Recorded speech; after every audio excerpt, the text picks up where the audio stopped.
Hello বন্ধুরা, আজ জানতে পারবেন সিভিল ইঞ্জিনিয়ারিং প্ল্যান ড্রয়িংয়ের লেভেল ক্যালকুলেশন কিভাবে করতে হয়। ড্রয়িংয়ের লেভেল ক্যালকুলেশন করার টেকনিক। আমার ইউটিউবের বন্ধুরা কমেন্ট করেছে ড্রয়িং দেখে কি করে লেভেল ক্যালকুলেশন করতে হয়। বিশেষ করে সেই সমস্ত বন্ধুদের জন্য ভিডিওটা তৈরি করা। আর বেঙ্গল সিভিল ইউটিউব চ্যানেলের পক্ষ থেকে আপনাদের জন্য রইল প্রীতি ও শুভেচ্ছা। তাহলে শুরু করছি। মোবাইল স্ক্রিনের উপরে যে ড্রয়িংটি দেখতে পাচ্ছেন এটি আপনার ফুটিং লেআউট এবং কলম লেআউট ড্রয়িং।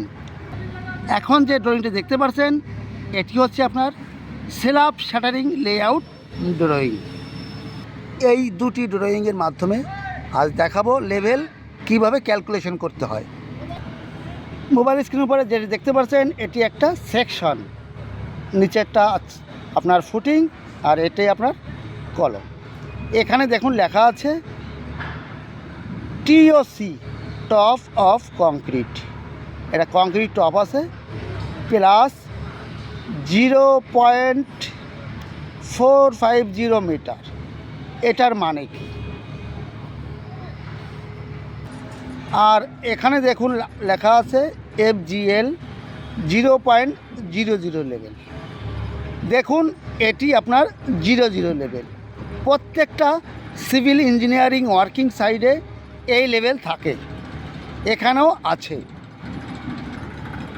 এখানে দেখানো আছে এই কলমের টপ লেভেল প্লাস 0.45 মিটার। সামনে যে কলমটি দেখতে পাচ্ছেন এই কলমের এই টপ লেভেল, উপরের লেভেল 0.045 মিটার। এটার মানে কি? এটির মানে হচ্ছে এই 00 লেভেল থেকে কলমের টপ 450 mm উপরে আছে। এই 00 লেভেল থেকে এই কলমের টপ এই দেখুন 0.450 মানে 450 mm। এখানকার 00 লেভেল হচ্ছে এই যে ফ্লোরের লেভেল, এই ফ্লোর লেভেলটাই হচ্ছে আপনার 00 লেভেল। ফ্লোর থেকে 450 উপরে গেলে আমি পাচ্ছি 0.45 মিটার, অর্থাৎ 450 mm প্লাস। 00 লেভেল থেকে 450 mm উপরে গেলে কলমের টপ পেয়ে যাচ্ছি।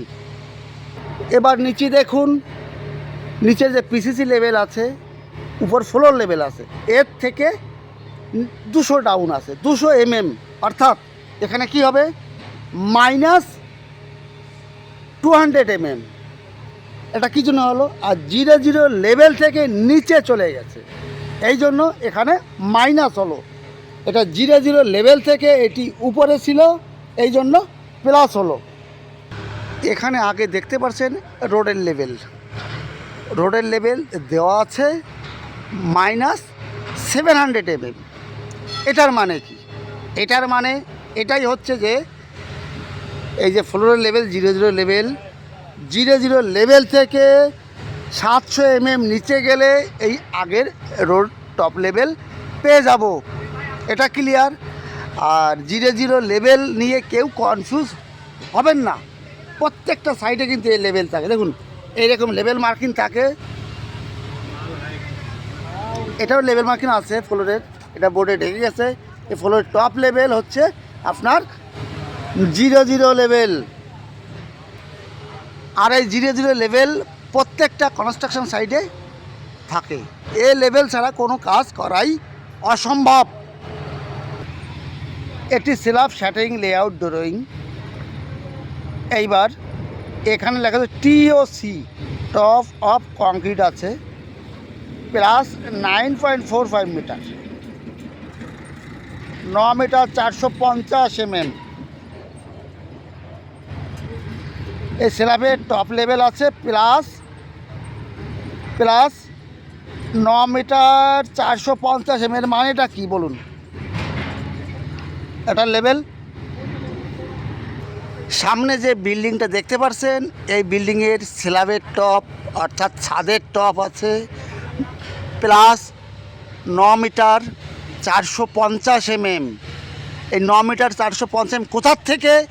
এই আপনার ফ্লোরের যে লেভেল, এই 00 লেভেল থেকে 9 মিটার 450 mm উপরে গেলে স্ল্যাবের টপ লেভেল পেয়ে যাব। এখানে দেখুন আর একটি স্ল্যাবের ড্রয়িং আছে, FFL এলিভেশন প্লাস 4.8 মিটার। অর্থাৎ এ বোঝায় কি, এই 00 লেভেল থেকে 4 মিটার 800 গেলে আপনার এই স্ল্যাবের টপ লেভেল পেয়ে যাবেন, এই 4 মিটার 800। বুঝতে পারলেন বন্ধুরা? এই 4.8 মিটার 00 লেভেল থেকে 4 মিটার 800 mm উপরে গেলে এই স্ল্যাবের টপ লেভেল পেয়ে যাব।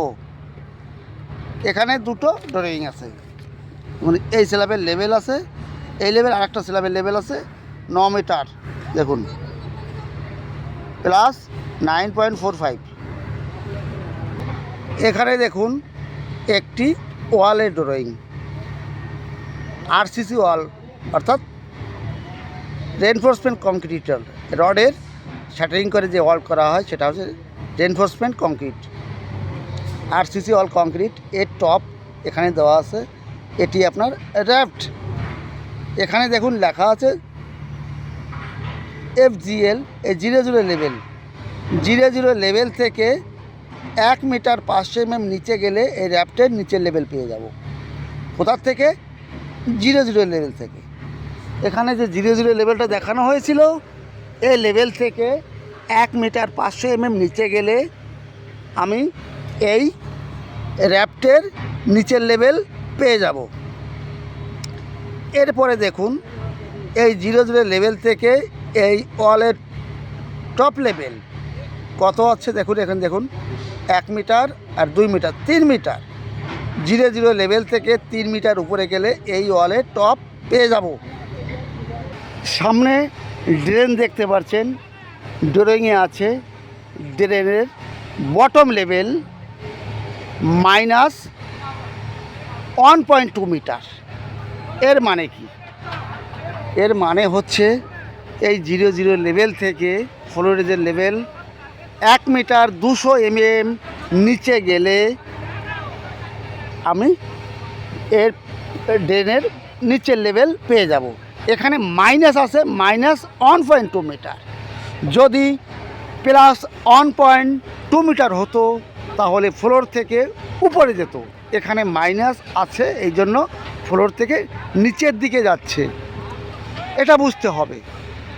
আর যদি কোনো বন্ধুদের বুঝতে অসুবিধা হয়, যদি বুঝতে না পারেন অবশ্যই কিন্তু কমেন্ট করবেন, ভালো লাগলে কমেন্ট করবেন আর একটা লাইক দেবেন। তাহলে বন্ধুরা আজ এখানেই রাখছি, পরবর্তীতে আবার নতুন টপিক নিয়ে আসবো। সকলে ভালো থাকুন, সুস্থ থাকুন, অল দ্য বেস্ট।